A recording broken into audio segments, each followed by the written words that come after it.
বৃন্দ, আমরা আজকে ইংরেজি কিছু সেন্টেন্স শিখব। একদম মজা করে আমরা ইংরেজি শিখব। তো ইংরেজি আমরা আজকে যে কয়টি সেন্টেন্স শিখব সেটা হচ্ছে যে আমাদের যখনই কোনো বিষয়ের প্রয়োজন হবে বা প্রয়োজন পড়ে তখন সেই বিষয়ে আমরা কিভাবে ইংরেজিতে কথা বলবো সেই বিষয় সম্পর্কে আমরা কয়েকটা সেন্টেন্স উপস্থাপন করব। তো প্রথমে আমি এই জায়গাতে ইংরেজি একটা বিষয় লিখব, NEED নিড, এরপরে আমি লিখব টু, অর্থাৎ এটা নিয়ে শুধুমাত্র আমরা আজকে কথা বলবো। নিড টু, এই নিড টু ব্যবহার করতে হবে যখন কোনো বিষয়ের প্রয়োজন হবে বা প্রয়োজন হবে কোনো সেন্টেন্সে। অর্থাৎ মনে করো আমার ইংরেজি শেখার প্রয়োজন, আমার বইটি কেনা প্রয়োজন, আমার তাকে সাহায্য করার প্রয়োজন, আমার কাজটি করার প্রয়োজন, এই ধরনের যে সেন্টেন্সগুলো আমরা ব্যবহার করব সেই ক্ষেত্রে আমরা নিড টু ব্যবহার করব। তবে নিড টু যে ব্যবহার করব, কিভাবে ব্যবহার করব সেটা আমরা বলে দিচ্ছি। প্রথমে আমরা এই জায়গাতে দিব কি সাবজেক্ট, এই জায়গাতে আমরা কি দিব সাবজেক্ট, প্লাস দিব আমরা নিড, NEED নিড টু, এরপরে দিব আমাদের ভার্বের প্রেজেন্ট ফর্ম বা বেস ফর্ম আমরা দিতে পারি। এটাই হচ্ছে আমাদের নিড টু ব্যবহার করার স্ট্রাকচার। প্রিয় শিক্ষার্থীবৃন্দ, এখন আমরা শুরু করি। যেমন আমার ইংরেজি শেখার প্রয়োজন, যেমন সাবজেক্টের জায়গাতে আমি কি দিব আই, বাদে দিব আমি need, NEED need to learn, LEARN learn English, ENGLISH English.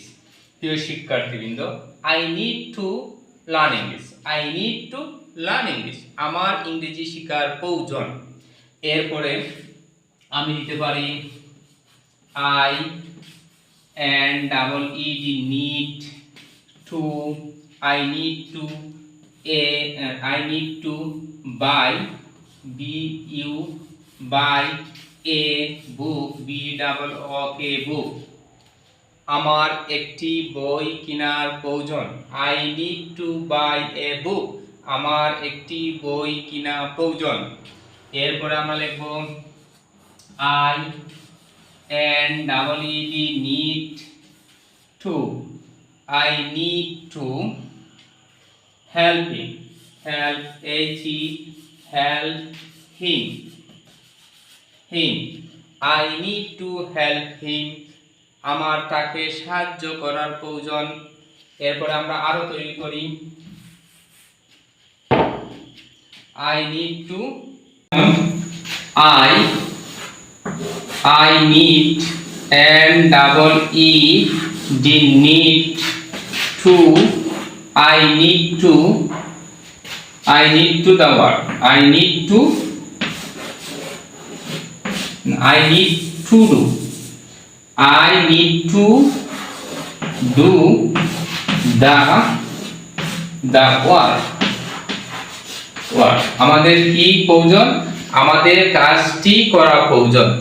I need to do the work, I need to do the work, আমাদের কাজটি করা প্রয়োজন। I need to learn English, আমাদের ইংরেজি শেখার প্রয়োজন। I need to buy a book, আমাদের বইটি কেনার প্রয়োজন। I need to help him, আমার তাকে সাহায্য করা প্রয়োজন। প্রিয় শিক্ষার্থীবৃন্দ, আমরা ভয় পাবো না, একদম ইজি ভাবে আমরা এগুলো শুরু করে দেব, তাহলে আমরা ইংরেজিতে কথা বলতে পারবো। আমরা অল্প অল্প শিখবো, বুঝে শুনে শিখবো, আমরা স্মরণ রাখবো, ইনশাআল্লাহ আমরা একসময় ইংরেজিতে কথা বলতে পারবো। সকলকে ধন্যবাদ।